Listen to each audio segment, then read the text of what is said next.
you start your second company, you're like, oh, I can quickly staff up sales because I know what I'm looking for. But then you're like, shoot, I've never really nailed sales manager yet. And so then you cycle through, you start whacking away at the boss, and then you have to end up firing the boss at the level because you're like, oh God, this didn't work. And then 6 months are gone because you had to find them, recruit them, hire them, train them, and then find out they sucked, and then start over again. And maybe it takes 18 months to really find the right sales manager.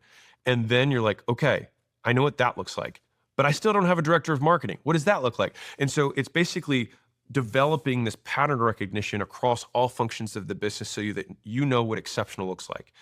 And then over time, what happens is as a business grows, your ability to attract talent increases. And so then your standards also grow. And then you find out that there's even more nuance to this, which is that there's a director of sales at a $1 to $10 million level, which is a different looking person from $10 to $100 million level. And it continues to go all the way up.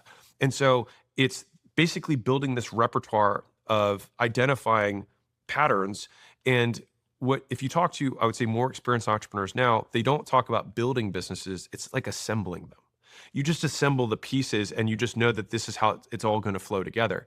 And that fundamentally is basically what I try and decode within the content that I have, so that it's like, here's a pattern for how you can recognize this. Here's a pattern for how you recognize this, so that you can just move faster through the levels to get to where you want to go. And so to loop back to the original question, which is how important are people in an organization? People are the organization. And so if you ever want to build enterprise value, it's building the collective consciousness of the organization, the skills and how they collaborate together towards a specific outcome. And so knowing how to staff that up is the job.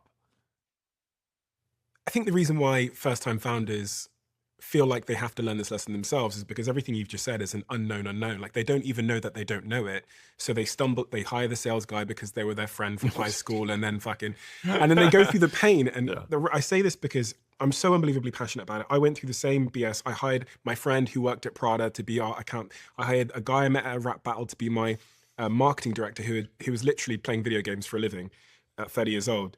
And I went through this whole thing, and then at maybe 3 or 4 years into my first business, I accidentally hired someone great. like through no intention of myself, accidentally. Yeah. And I saw the net impact they had, and I thought, oh my God, over the coming years, I learned that the fundamental game here was, as you said, assembling the best group of people. How, if I'm a first-time founder, can I put a system in place to make sure that even though I don't know what a good salesperson looks like, even though I don't know what an good person looks like, I still attract them to my company? The simplest way of doing it, so the simplest way of attracting somebody to your business when you don't know how to do the job or know who to look for, is to unfortunately do the job yourself.